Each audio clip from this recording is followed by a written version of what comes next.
श्रीमन्महागणाधिपतये नमः। वक्रतुण्ड महाकाय सूर्यकोटिसमप्रभ निर्विघ्नं कुरु मे देव सर्वकार्येषु सर्वदा। या कुन्देन्दुतुषारहारधवला या शुभ्रवस्त्रामृता या वीणावरदण्डमण्डितकरा या श्वेतपद्मासना काषाय वस्त्रं करदण्डधारिणौ कमण्डलू पद्मकरेण शङ्खं चक्रं गदा भूषितभूषणाढ्यं श्रीपादराजं शरणं प्रपद्ये। पुण्डलीकवरदा हरि विठ्ठल श्री ज्ञानदेव तुकाराम पंढरीनाथ महाराज की जय। मंगलमूर्ती मोरया।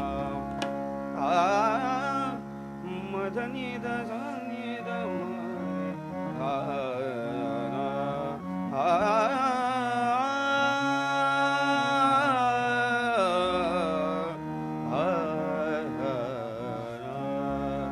हरि जय जय राम राम कृष्ण हरि हरि जय जय राम राम कृष्ण हरि हरि जय जय राम राम कृष्ण हरि हरि जय जय राम।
लक्ष लागो, बाळकृष्ण चरणी लक्ष लागो, बाळकृष्ण चरणी लक्ष लागो.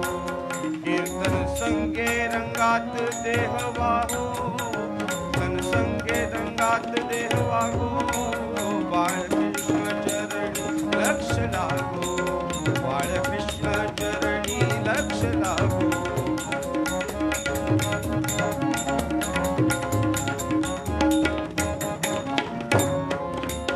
स्वरूपी मन, स्वरूपी मन, स्वरूपी मन, स्वरूपी मन लाविता सौख्य आम्हा, स्वरूपी मन लाविता सौख्य आम्हा. काम क्रोधाधिक जाती निज धाम, काम क्रोधाधिक जाती निज धाम, बाळकृष्ण चरणी लक्ष लागो, बाळकृष्ण चरणी लक्ष लागो.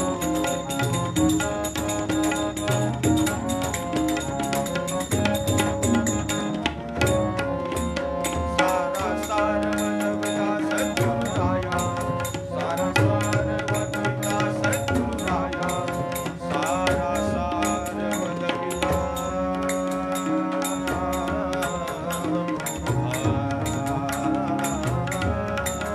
सारा सारवता सद्गुरुराया, मंगल धाम नरहरी जीवन पाया, मंगल धाम नरहरी जीवन पाया. बाळकृष्ण चरणी लक्ष लागो, बाळकृष्ण चरणी लक्ष लागो.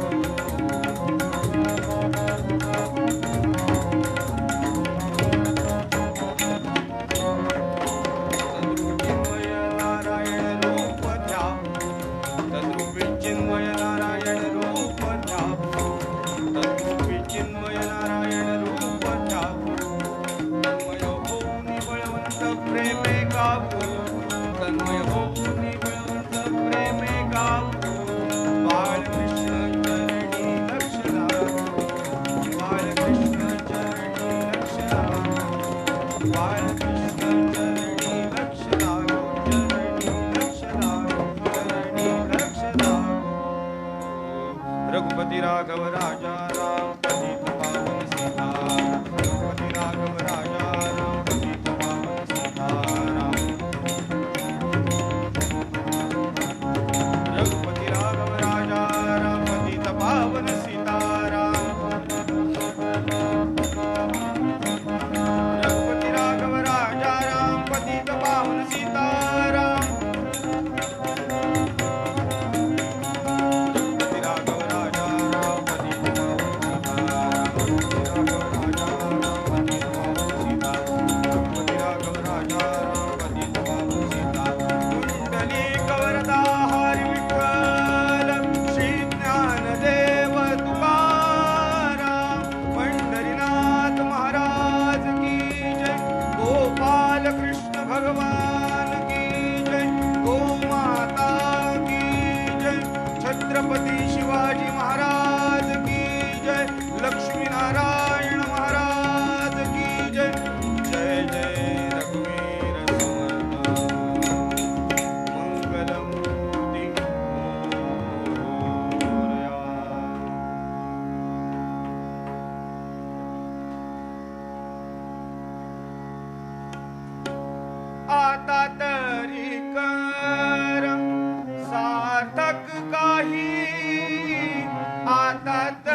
निरूपणाकरिता शिवदिनी केसरी महाराजांचा अभंग घेतला आहे. आता तरी कर सार्थक काही, मानव देह पुन्हा नाही. प्रपंची उदासीन राही, दान बहु दीनासी देई. टाकुनी धनकांता ममता, सुखाने वर्णाश्रम करिता. आता तरी कर सार्थक काही, शिवदिन बोले मृदु वचनी. ऐकून घे स्मृती वचनी. गोपाल कृष्ण भगवान की जय. आता तरी कर सार्थक काही, मानव देह पुन्हा नाही. नक्की अभंगकर्त्याला म्हणायचंय काय? कारण का आता तरी कर याचा दुसरा अर्थ असा होतो की आतापर्यंत काही केलेलं नाही. स्वतःच उदाहरण द्यायचं झालं तर वर्षभर सगळं खेळण्यात जातं. परीक्षा आली की 2 तास अगोदर आम्ही पुस्तकं उघडतो आणि मग घरातनं आरोळ येते, अरे आता तरी अभ्यास कर. म्हणजे काहीतरी काठावर का होईना भगवान पास करेल. असा हा आता शब्द अभंगकर्ता लिहित असताना मानव देहामध्ये आपण आल्यानंतर सगळा आपला जीवन प्रवास म्हणजे मोक्षाकडे जाण्याचा मार्ग जो आहे ना, त्याच्यात आपण नक्की काय काय करतो. आपण सगळं काही करतो पण त्या भगवंताचं स्मरण करत नाही. आणि सर्वसमावेशक असं आहे की एकदा का संसार रूपी रहाडगाडग्यात हा मनुष्य देह अडकला, हा जीव अडकला की त्याला त्या भगवंताचं स्मरण राहतं की नाही. काही जण आमच्यासारखे असतात, आमच्यासारखे म्हणजे इथे ऑनलाईन रूपी कीर्तनं चालू आहेत. साथीला देवीदास दातार, बालचंद्र बाळ मांडवकर, आम्ही सगळे भगवंत स्मरण आमच्या आमच्या कलेतून करत असतो. तसे हे सार्थक होत असताना मानव देह पुन्हा नाही. म्हणजे पुन्हा नाहीये म्हणजे एकीकडे आपण म्हणतो पुनरपि जननम पुनरपि मरणम, असं हे चक्र चालू आहे. पण इकडे अभंग करता म्हणतो की हा देह पुन्हा मिळणार नाही. आणि तो मिळणार नाही म्हणून तर भगवन प्राप्तीचा एकमेव मार्ग या देहामध्ये आल्यानंतर आपल्याला करता येतो. कारण का घरातलं कुत्रा मांजर आपलं कधी भजन करताना बघितलंय? मानवाला बुद्धी मन असं जे काही दिलेलं आहे त्यातून भगवंताचं स्मरण वाणीमार्फत होणं गरजेचं आहे. आता ह्या मानवाची उत्पत्ती कशी झाली? 84 लक्ष योनी फिरून आल्यानंतर हा मिळणारा मानव देह. मग बुवा 84 लक्ष का, 99 का नाही, किंवा 80 का नाही? तर त्याच्यामध्ये असं झालं की ब्रह्मदेव एकदा बसले होते निवांत. त्यांच्या पत्नी आल्या, म्हणाले भगवंता की आपण दोघंच या सृष्टीमध्ये आहोत, मग मला असा एक जीव तयार करून द्या की ज्याच्यामुळे आपल्या दोघांचा विरंगुळा होईल. नाहीतर तुम्ही आपले ध्यानस्थ बसता, मी एकटी काय करणार. बरंच एकदा भगवंतानी नाही म्हणून बघितलं, पण ते काय म्हणतात ना, बालहट्ट स्त्रीहट्ट राजहट्ट ह्याच्या पुढे काही चालत नाही. त्यामुळे त्या स्त्रीहट्टापुढे ब्रह्मदेवांचं काही चाललं नाही. म्हणाले ठीक आहे करूया काहीतरी म्हणून गेले. असं एक काहीतरी मटेरियल, मराठी भाषेत मटेरियल घेऊन आले आणि त्याचा विविध आकार करायला सुरुवात केली. आता आकार करता करता करता करता जलजा नवलक्षाश्च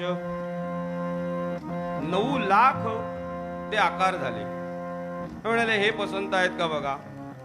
आता ती स्त्रियांचीच आवड, साड्या विकतात त्यांना माहिती आहे. मग याचा काठ नको, त्याचा काठ असा, त्याच्या का अमुक. खरेदीला जायचंच नाही हो, बरोबर. तर ह्याच्यातलं काही पसंत आहे का? छे म्हणाले हे काही नको, हे जाऊ दे. लगेच भगवंतानी खाली सोडलं, पाण्यात गेले, त्याचे मासे झाले, जलचर झाले. जलजा नवलक्षाश्च 9 लाख होते ते. त्याच्यानंतर परत नाही, म्हणाले काहीतरी हवंच ना, विरंगुळा. आता लॉकडाऊन मध्ये सगळ्यांनी बघितली काही ना काहीतरी, लोकांच्या कला इतक्या उफाळून आल्या. अक्षरशः थाळ्या वाजवून गाणी म्हटली, काय कायनी करा ओकेवर म्हटली. असं करत असताना काहीतरी विरंगुळ हवा म्हणून परत भगवंत गेले उठून, सृष्टीतून मटेरियल आणलं आणि विविध आकार करायला सुरुवात झाली. काय झालं, एक गोल झाला, एक चौकोन झाला, झाडासारखं काहीतरी झालं. म्हणजे आता आपल्याला दिसतंय म्हणून झाडासारखं, त्यावेळेला माहिती नव्हतं. हे म्हणाले ह्याच्यातलं काही छेचे म्हणाले हे पण नको. म्हणजे स्थावर हा लक्ष विंशती, 20 लाख त्यातलं दगड धोंडे माती फुलं पानं फळं ही सगळी 20 लाख प्रकारची तयार झालं त्या मटेरियलमध्ये. परत आपली बुणबुण चालूच. नाही नाही म्हणाले हे सगळं झालंय, आता दुसरं काहीतरी करून दाखव. म्हणून परत भगवंत मटेरियल घेऊन आले आणि परत सुरुवात झाली. छोटे छोटे छोटे छोटे आकार, कृमयो रुद्र संख्याश्च, कीटक कृमी.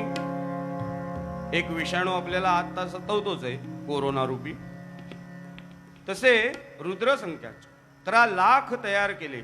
चचे म्हणाले हे एवढे छोटं, नाही नाही नाही त्याच्यात काय करमणूक, आणि ते नकोच, किडे नकोच, म्हणून त्यांनी बाजूला केली. मग आता काय करायचं, नाही म्हणाले तो परत जा तुम्ही आणि ते काय ते करून घेऊन या. परत मटेरियल भगवंत घेऊन आले, परत आकार करायला सुरुवात झाली. पक्षिणो दशलक्षता, 10 लाख पक्षी तयार झाले. छे म्हणाले हे चंचल दिसत आहेत, हे आकार तुमचे अजिबात नको. त्रिऊस लक्षाश्च पशुना, परत मटेरियल आणून त्यांनी तयार केलं तर पशु जन्म झाले, कुत्रा घोडा मांजर. आणि आता मात्र भगवंत कंटाळले. आता म्हणाले हे काय आहे ते फायनल, म्हणजे आता याच्यात बदल काय नाही. मग त्याच्यात कोण कोण झाले होते, कोल्हा झाला होता, कुत्रा झाला होता, घोडा झाला होता, गाढव झाला होता, सरडा झाला होता, पोपट झाला होता. तरी पण देवींचं काही मन रिझेना आणि म्हणाली नाही नाही हे नाही हे नाही, असं काहीतरी झालं पाहिजे निर्माण की ज्यांनी मनाला शांतता मिळेल किंवा एक करमणूक होईल. भगवंत म्हणाले आता काही माझ्या अंगात ताकद राहिलेली नाही, अजिबात मटेरियल मी आणायला जायचो नाही. पण स्त्री हट्ट जरी असला ना तरी स्त्री मुळातच पुरुषापेक्षा 4 पटीने हुशार, असं आम्ही म्हणायचं शास्त्रकारांनी. आणि ती हुशार इतकी की तिने काय सांगितलं, भगवंत तुम्ही मटेरियल आणायला जाताय कशाला, हे सामान आणणं बिणणं काही काम नको, खरेदीच नको. मग म्हणाले आता तुम्हाला जे हवंय ते बनणार कसं. हे काय म्हणाले तुम्ही ते त्रिवश लक्षाश्च पशुना ते जे बनवलं ना त्याच्यातनं आपल्याकडे भरपूर मटेरियल उरलंय, ह्याच्यातलं उरलेलं त्याच्यातनं बनवून दाखवा. मग ते हा म्हणाले हा चांगला उपाय आहे. त्याच्यातून जी प्रतिकृती घडली ती मानवरूपी देह, चतुर्लक्षाश्च मानवा. हा म्हणाले हे कसं आता जरा सुबक सुंदर असं दिसतंय, पण घोळ असा झाला की हा मनुष्य पहिल्यापासून डेंजर माणूस. म्हणजे तो भगवंताच्या हाताला शेवटी, म्हणजे ही जी कलाकृती आहे ना ती शेवटी निर्माण झालेली आहे. आणि ती कशातून निर्माण झाली, तर पशुच्या मटेरियल मधनं. म्हणून त्याच्यात कुत्र्याचे गुण आले, घोड्याचे गुण आले, सरड्याचे आले, पोपटाचे आले.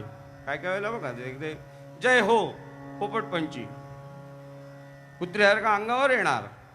आमच्या घरात होतं असं कधी कधी. मग हे सगळ्यात शेवटी बनलेलं आणि भगवंताच्या हाताला न लागलेलं असं हे मटेरियल म्हणजे चतुर्लक्षाश्च मानवा. असे टोटल जर का तुम्ही मारलीत म्हणजे जलजा नवलक्षापासून अगदी चतुर्लक्षापर्यंत असे 84 लक्ष योनी फिरून हा मनुष्य देह आपल्याला मिळालेला आहे.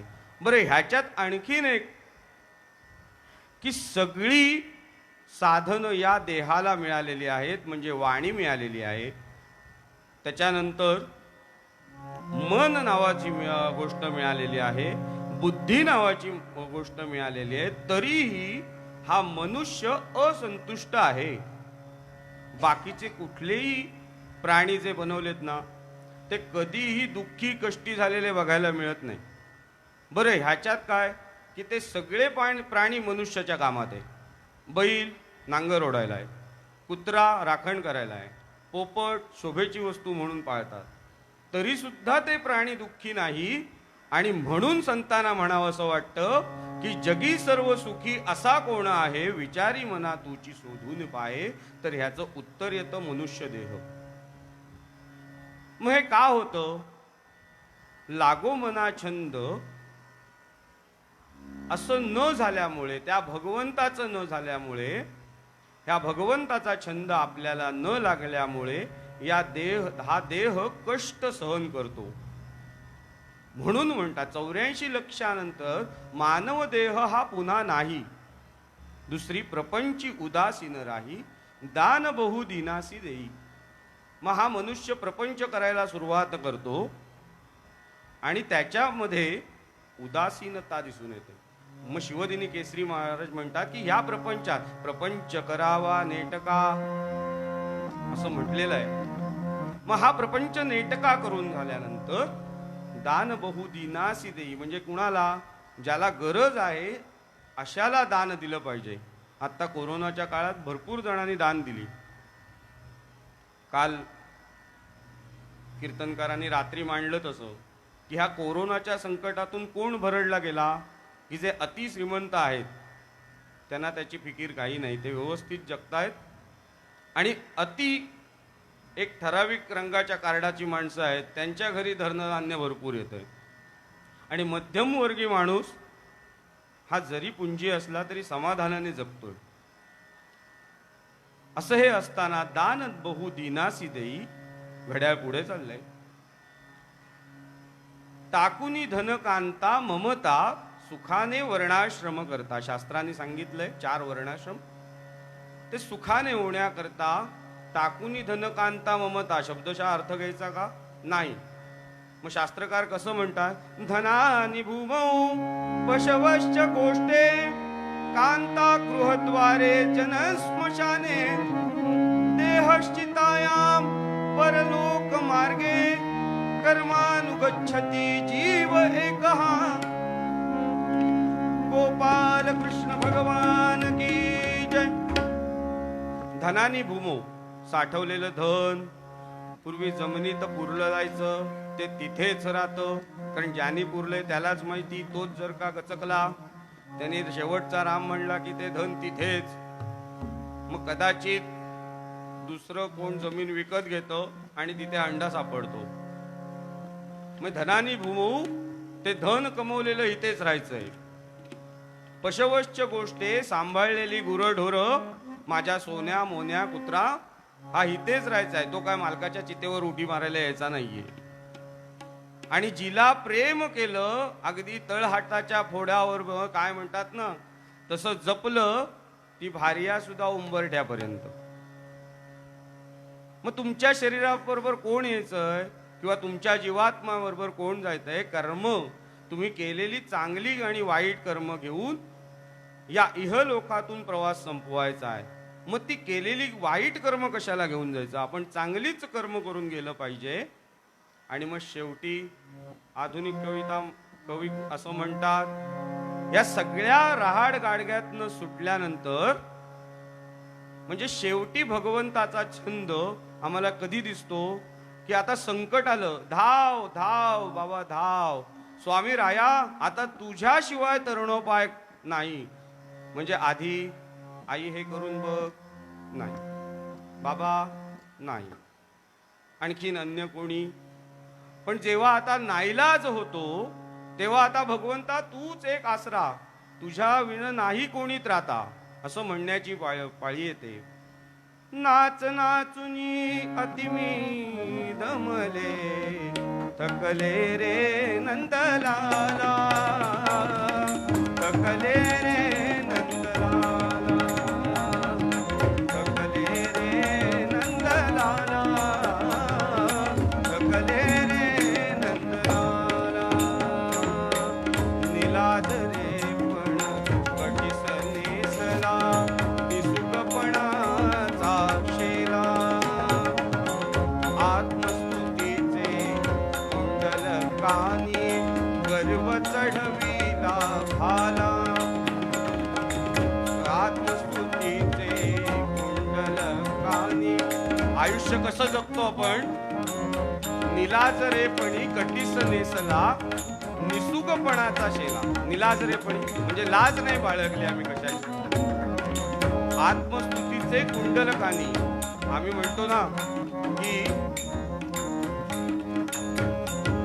आत्मस्तुती आणि परनिंदा करू नका असं म्हणतो शास्त्रकार. मग आम्ही त्याचा अर्थ वेगळा घेतो. आम्ही आत्मस्तुती नाही करत पण परनिंदा पण करत नाही ना. मग आम्ही आत्मस्तुती केली तर काय वाईट आहे ते? कानी गर्भ चढविला भाला आणि शेवटी उपभोगाच्या शतकमलांची. उपभोगाच्या सगळे भोग भोगून झाल्यानंतर चांगले वाईट या रहाट गाडग्यात आम्ही अडकलोय. उपभोगाच्या शतकमलांची कंठी घातली माला. थकले रे नंदलाला, थकले रे नंदलाला, थकले रे नंदलाला. असे आधुनिक कवी जगाच्या पाठीवर या चित्रपटातलं हे गाणं आध्यात्मिकतेला धरून असं लिहिलेलं. गेल्या वेळेला मी एक गाणं म्हटलं होतं, यंदा एक. असं हे रहाट गाडगं चालत असताना त्या भगवंताचा विसर आपल्याला होऊ नये यासाठी शिवदिनी केसरी महाराज आपल्या मूळ पद्यामध्ये असं म्हणतात, आता तरी कर कर सार्थक काही, आता तरी कर सार्थक काही, आता तरी कर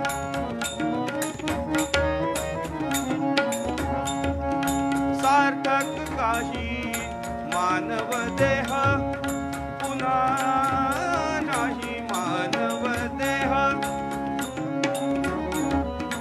मानव देह.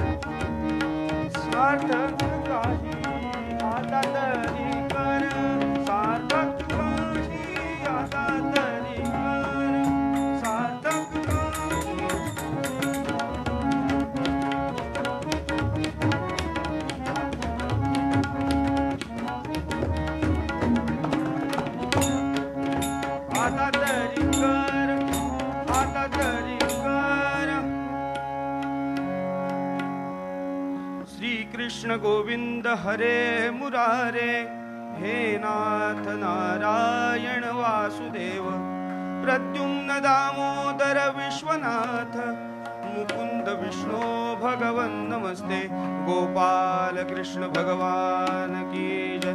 जय जय रघुवीर समर्थ, मंगल मूर्ती मोरया. कथाभाग असा आहे, परित्राणाय साधूनाम विनाशाय च दुष्कृताम. असं कार्य झाल्यानंतर भगवंताने स्वतःला आराम घेण्यासाठी म्हणून समुद्रामध्ये द्वारका नगरी वसवली. आणि ही नगरी कशी होती बरं? पूर्ण रस्ते पाचूंचे, सगळे महाल सोन्याचे. आमच्यासारखे कीर्तनकार त्यांची घरं सोन्याची, त्यांना साथ करणारे साथीदार त्यांची घरं सोन्याची. मग म्हणाले, बुवा आम्ही श्रोत्यांनी काय केलंय? बरं, श्रोत्यांची घरं सोन्याची. मग मध्येच कोणतरी उभा राहिले, बुवा तुम्ही होतात का? श्रीकृष्णाने वसवलेली द्वारका म्हणजे ती सोन्याचीच असणार, तिथे काय मांडवकर गेले होते का काय? मांडवकर चांगलं घर बांधतात आपण, म्हणजे माझंही घर बांधली नाही त्यांनी, ह्यांच्याही हातात कला आहे.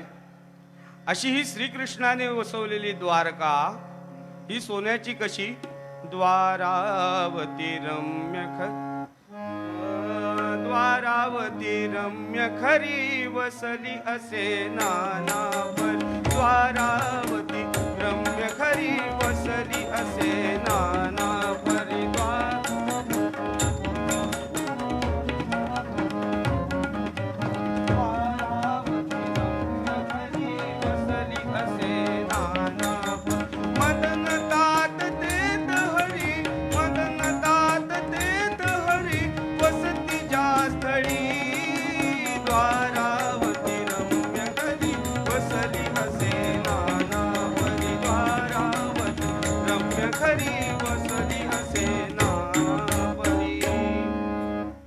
अशी द्वारका नगरी ही सुवर्णाची असून सुद्धा भगवंत काही अस्वस्थ होते. का बरं भगवंत अस्वस्थ होते? 16,108 राण्या, त्यात लाडकी रुक्मिणी देवी. मग सगळ्या राण्यांनी बघितलं, साधारण चेहऱ्यावरच्या हावभावावरनं कळतं की आपले मालक जरासे अस्वस्थ आहे. मग सगळ्या राण्यांनी मिळून रुक्मिणी देवीला गळ घातली की राणी, तुम्ही जरी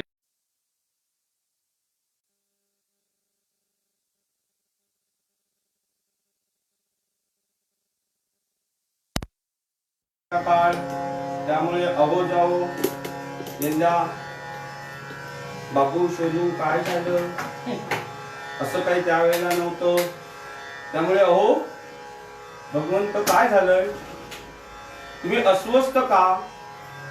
भगवंत एक नाही दोन नाही म्हणाले, मला तरी सांगा तुम्ही काय झालेलं आहे ते. म्हणजे त्याचं कारण काय कळलं तर पुढची वाटचाल सुरू करता येईल. कारण का कसं होतं, रत्नमंचकी आसन प्रभुजे, रत्नमंचकी आसन प्रभुजे,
रत्नांनी मढवलेलं सुवर्ण, सगळी उपभोग सुवर्ण माणक आणि 16,000 सहस्र राण्या ह्या सेवेत असताना तरी सुद्धा भगवंत अशांत.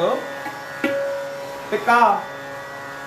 म्हणाले खरं खरं सांगा. म्हणाले रुक्मिणी देवी, तू विचारतेस म्हणून तुला सांगतो, पण ते कारण ऐकल्यानंतर तुला ते रुचणारही नाही आणि ते पचणारही नाही. पण मी आता तू विचारलंयस म्हणून खरं खरं सांगतो की मला त्या गोकुळातली आठवण येते. काय म्हणाले ते गोकुळातली आठवण? इतक्या आम्ही सगळीजण इथे असताना त्या तिथल्या गोकुळातल्या गोपगोपींची आठवण? हो म्हणाले, गोपगोपींचे. कसा होता तो का? मज आठवतो तोच सुखाचा काळ,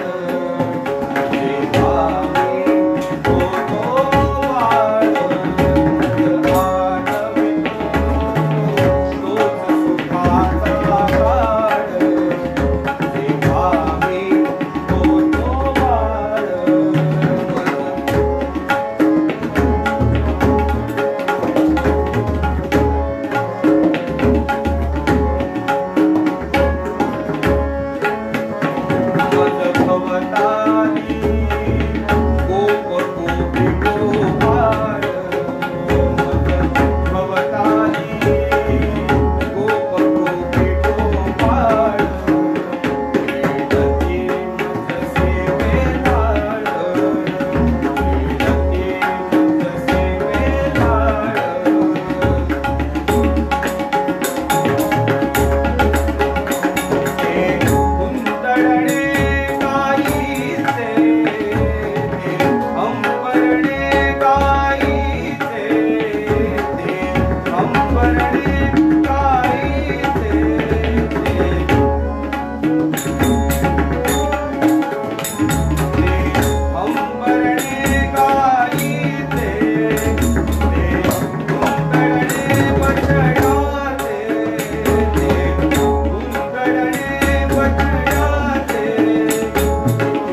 म्हणाले काय त्या गोपगोपींची आठवण येते? आम्ही इकडे 16,000 सहस्र असताना सुद्धा. हो म्हणाले, मला त्या गोपींची काय, त्या गोपीत आहे त्या अडाणी अशा गोपी. आणि चुकून रुक्मिणी देवींच्या तोंडून शब्द गेला, त्या व्यभिचारी गोपींची तुम्हाला आठवण येते? मग अशा या गोपींचं आणि कृष्णाचं नातं जेव्हा व्यभिचार या दृष्टिकोनातनं बघितलं जातं ना, तेव्हा भगवंताला खूप त्रास झाला त्यावेळेलाही आणि आत्ताही होतो. आणि रुक्मिणी देवीला म्हणाली, तू त्यांना जर का व्यभिचारी म्हणत असशील तर त्यांची आठवण काढून हिते झुरत बसणारा मीही व्यभिचारी ठरतो. नाही नाही म्हणाले, तुम्ही पूर्ण परब्रह्म, तुम्ही व्यभिचारी कसे? नाही नाही म्हणाले रुक्मिणी देवी. आता रुक्मिणी देवी त्यांच्या शब्दात अडकल्या. आणि एकदा का अडकल्या की भगवंत सुरू झाले. म्हणाले, एक काहीतरी थांब, दोन्हीकडनं नाही बोलायचं. एक तर त्या व्यभिचारी असतील तर मीही व्यभिचारी, आणि जर का मी पूर्ण शुद्ध आणि व्यभिचारी नसेल तर त्याही व्यभिचारी नाही. आणि एवढं कडाक्याचं भांडण झालं आणि रुक्मिणी देवी ताड ताड ताड ताड निघून गेल्या. भगवंत म्हणाले, चला झालं काम आपलं. आणि 1-2 दिवस गेले, बोलणं नाही, चाललं नाही, हुप महालामध्ये सगळीकडे. आणि असे दिवस जातायत जातायत जातायत. शेवटी भगवंतानी एकदा रुक्मिणी देवी आले असताना पांघरुण घेतलं आणि सारखं म्हणतायत, माझं काही खरं नाही, मला बरं वाटत नाही. अहो काय झालं? नाही म्हणाले, आता काही खरं नाही, हा ताप बहुतेक मला घेऊन जाणार. इकडे रुक्मिणी देवी कासावीस झाल्या. हो म्हणाले, मी ह्या रोगावरचं औषध काहीतरी असेल ना, मी ते करते, तुम्हाला बरी करते. नाही नाही म्हणाले, ह्या रोगावर औषध नाही, आता माझा शेवट बहुतेक जवळ आला. हे वाक्य ऐकलं आणि रुक्मिणी देवी रडायला लागल्या. त्यांच्या त्या डोळ्यातलं घळ घळ घळ घळ असं पाणी बघितलं. 16,108 रडायला लागल्या. त्या रडताना बघून द्वारपाल रडायला लागले. द्वारपालाला रडताना बघून अख्खं गाव रडायला लागलं. वाणी, आरटीओ वगैरे सगळे रडायला लागले. आता हे सगळे रडायला लागल्यानंतर इतक्या आमच्या गादीचे मालक आकाश मार्गे वर जात होते. कसे? पद्मनाभा नारायणा, पद्मनाभा नारायणा, पद्मनाभा नारायणा, पद्मनाभा नारायणा, पद्मनाभा नारायणा.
सगळ्यांना परत पाठवणी करून भगवंत म्हणाले, मला एकांतवास हवाय. इतक्यात बाहेर पडत असताना रुक्मिणी देवीने नारद महर्षींना बघितलं. म्हणाले, भगवंत नारद तुम्ही आलात, बरं वाटलं. म्हणाले, पण हे काय सगळं चालू आहे? सगळे रडतायत. बहुधा ते सगळे रडण्याचा इफेक्ट येण्यासाठी आता मोठा पाऊस पडतोय. आता हे सगळेच रडतायत म्हटल्यानंतर निदान झालंय का हे तरी कळायला हवं ना. म्हणाले भगवंत आधारी आहे. म्हणाले काय भगवंत आधारी? आणि शास्त्रामध्ये एक भेद आहे ना, प्रकृती आणि पुरुष.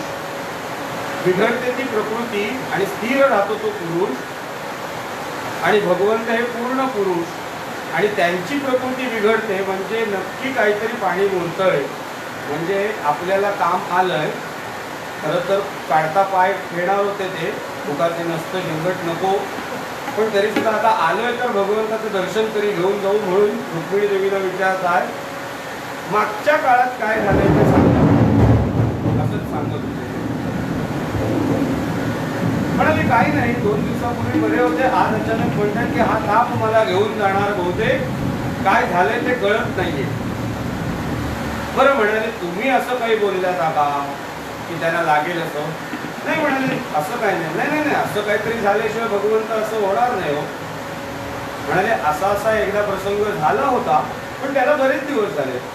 बरं म्हणाले ठीक आहे, मी आता बघतो. म्हणून नारद महर्षी महालात प्रवेश केला.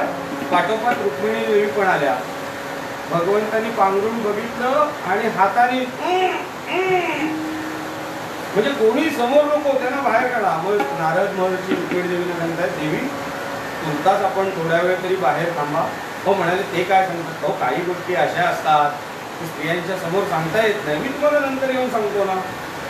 म्हणून रुक्मिणीला देवी पुन्हा बाहेर काढलं आणि दरवाजा लावून घेतला. लगेच भगवंत इकडे टुंकर उडून बसले. म्हणाले काही झालेलं नाही, मी मस्त ठणठणीत आहे.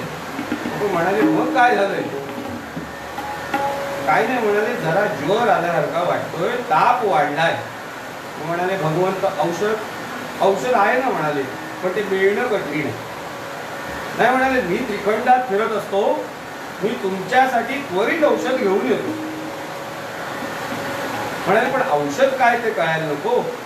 प्रेम दयाचे मजवरी, प्रेम दयाचे मजवरी, त्याची पद धूल लाविता अंकार. म्हणजे ज्याच्यावर माझ्यावर ज्याचं प्रेम अपार आहे, अशा माझ्या भक्ताची पदधूल जर का माझ्या अंगाला लावली ना, क्षमवी ममता पाते, क्षमवी ममता पाते, जे शिवाच्या वशे राम राम रघुराम राम राम राम सीतापते राम राम राम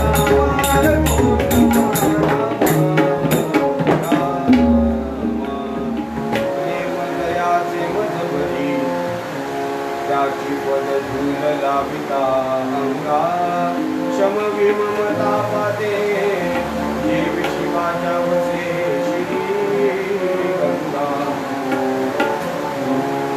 म्हणजे ज्या भक्ताचं माझ्यावर प्रेम अपार आहे, त्या भक्ताच्या पायाची धूळ जर का माझ्या अंगाला आणून लावली तर हा सगळा ज्वर नाहीसा होईल.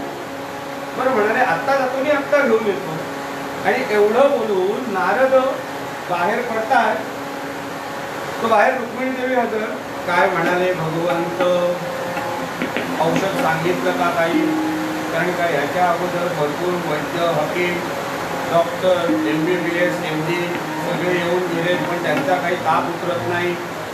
माझ्या माहेरचे सुद्धा येऊन गेले. माहेरचं जरा चांगलं असतं, त्यांचा सुद्धा प्रयोग झाला. पण आता तुम्हाला भगवंताने औषध सांगितलंय का? म्हणाले सांगितलंय ना. मग म्हणाले पटकन सांगा म्हणजे पटकन घेऊन येते. नाही म्हणाले त्याला एक कंडिशन.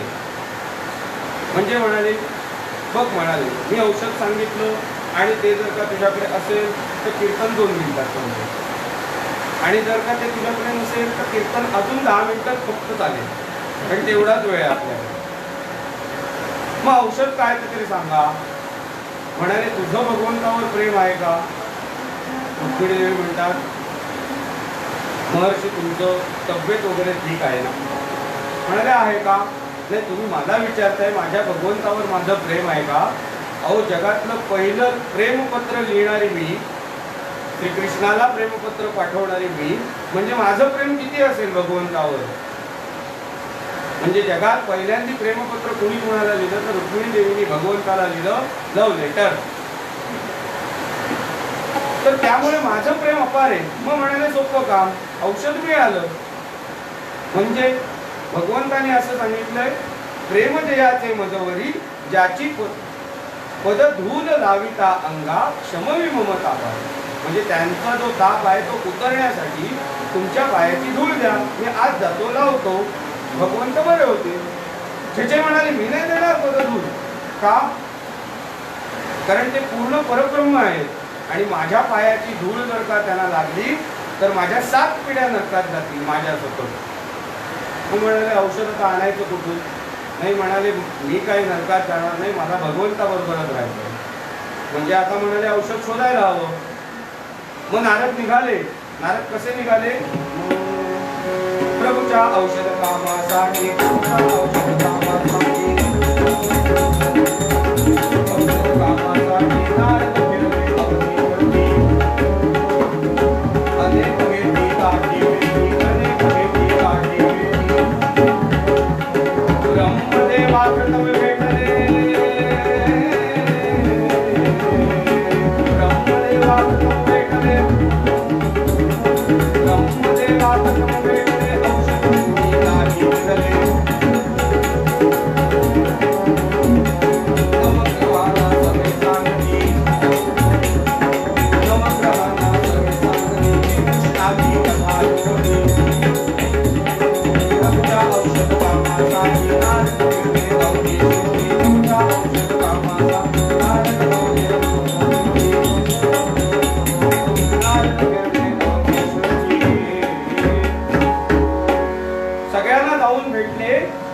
श्रीकृष्णाची व्यथा सांगितली, पण औषध कोण द्यायला तयार नाही.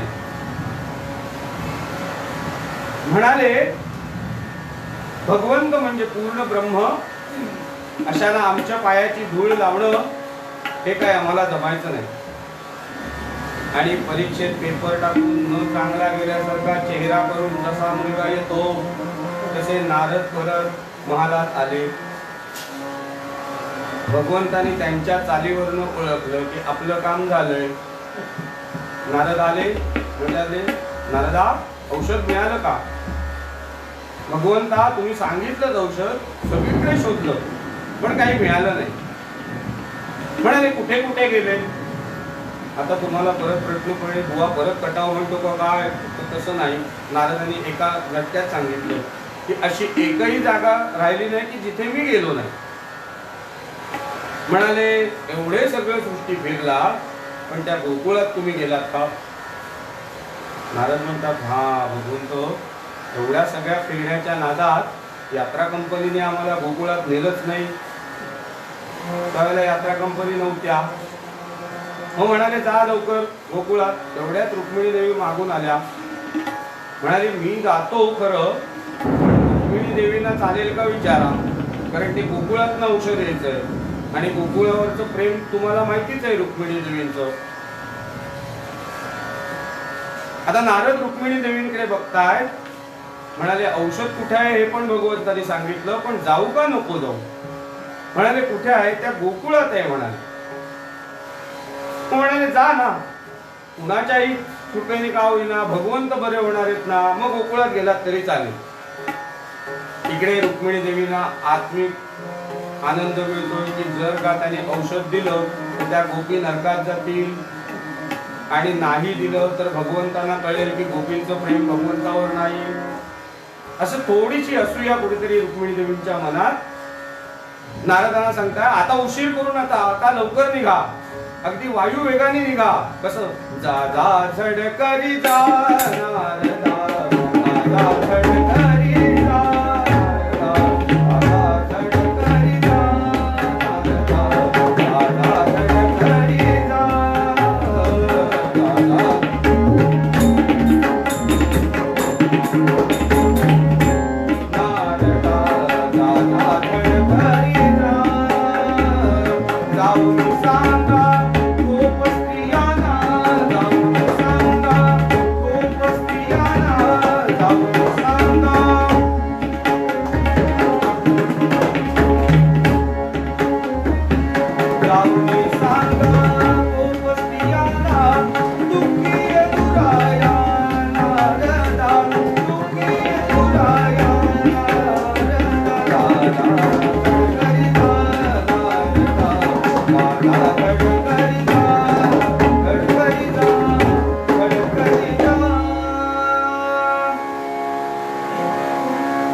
नारद वायू वेगाने निघाले, भगवंत बरे व्हायला हवेत आणि 6 वाजायच्या कीर्तन संपायला हवं.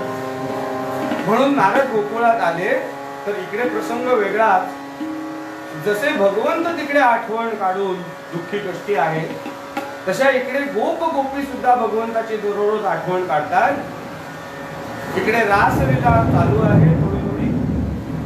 आणि ही रासलीला कशी, आता कृष्ण तर द्वारकेत, मग गोकुळात कृष्ण कोण? या गोपी आपल्या नातवांना कृष्ण स्वरूप समजतात. काही गोपी काय म्हणतात, माझा कृष्ण देखिला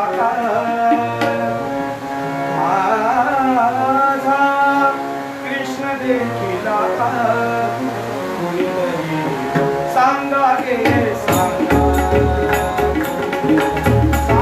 गे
माझा कृष्ण देखीला का माझा शोभे पिंपळ पान या असं सुंदर रूप सजवलंय त्या गोपगोपीने. आणि नारद आले.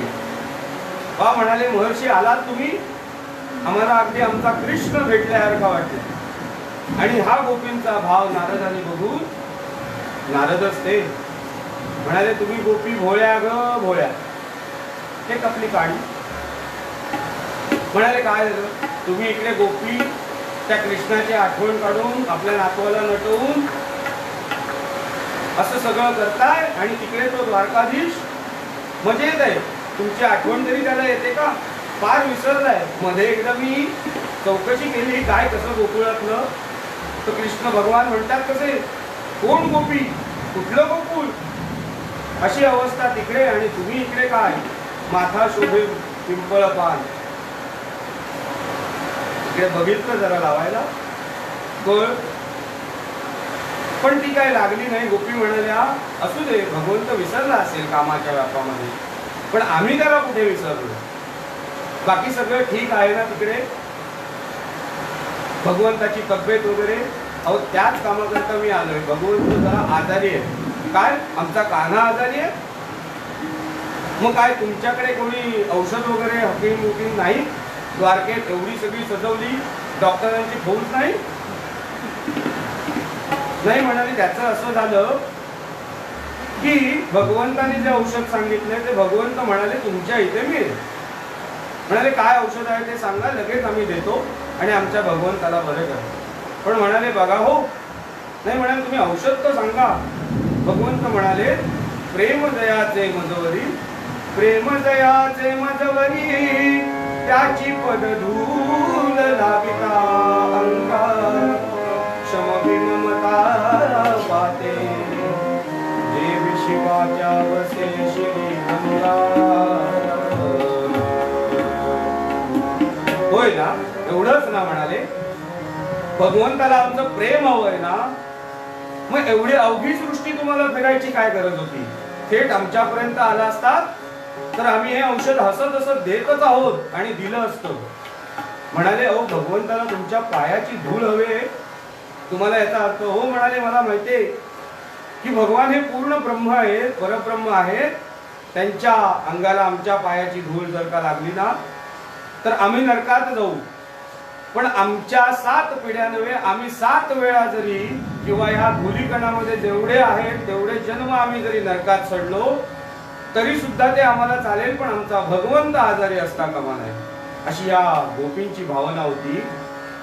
पण म्हणाले, ठीक आहे, आमच्या इथे मिळेल, पण द्वारकेत असा एकही भगवंत भक्त नाही. की ज्याच्या पायाची धूळ भगवंताला लागेल. आता मात्र नारद आपल्या वाक्यात अडकले, पण तरी सुद्धा अडकतील ते नारद कुठले आद्य कीर्तनकार, तसेच ते वकीलही चांगले. म्हणाले नाही नाही तसं काही नाही, आमच्याकडे पदधूळ देणारे भरपूर आहे, म्हणजे पाठिंबा देणारे असतात ना तसे, आमच्याकडे पदधूळ देणारे भरपूर आहे, पण द्वारकेत धूळ असायला माती तरी कुठे आहे? सगळे रस्ते स्फटिक माणकं सोनं असेल, त्यामुळे ती पदधूळ मिळाले. बरं म्हणाले ते काही असू दे, पण आता मात्र ही धूळ घेऊन लगेच तुम्ही निघा, म्हणून प्रत्येक गोपीने पुढे यावं, त्या असलेल्या मातीत आपले पाय रोवावे.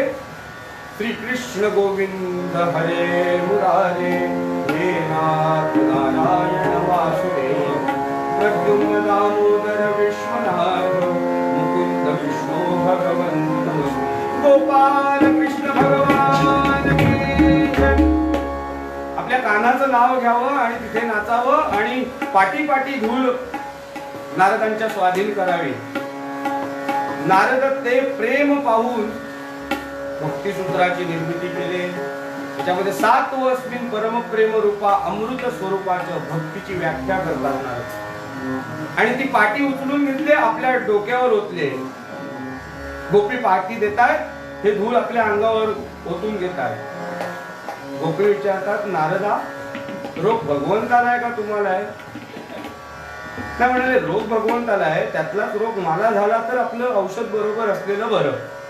नाही म्हणाले, आता ही धूळ तुम्ही घ्या, या धुळीवर मात्र आमच्या कानाचाच अधिकार आहे आणि आमच्या कान्याला बरं करा. नारद तिथून येतात, भगवंताकडे त्यांची ती धूळ देतात, भगवंत आपल्या शरीराला ती लावतात आणि त्या दिवसापासून ते गोपीचंदन या नावाने प्रसिद्ध होतं.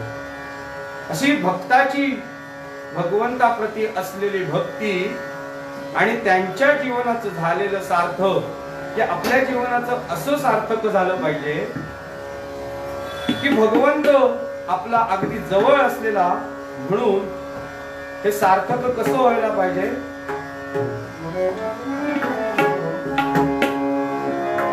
प्रपंची उदासीन राही, दान बहुदिना सिदे, आता तरी कर सार्थक काही, आता तरी कर सार्थक काही, आता तरी कर सार्थक काही.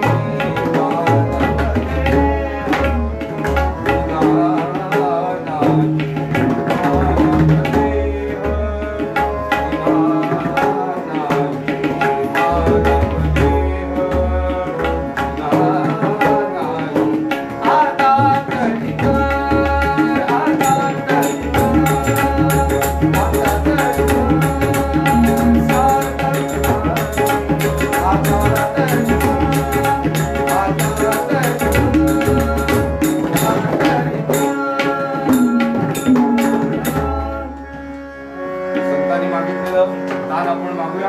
हे चिरान देगा देवा तुझा विसर्ग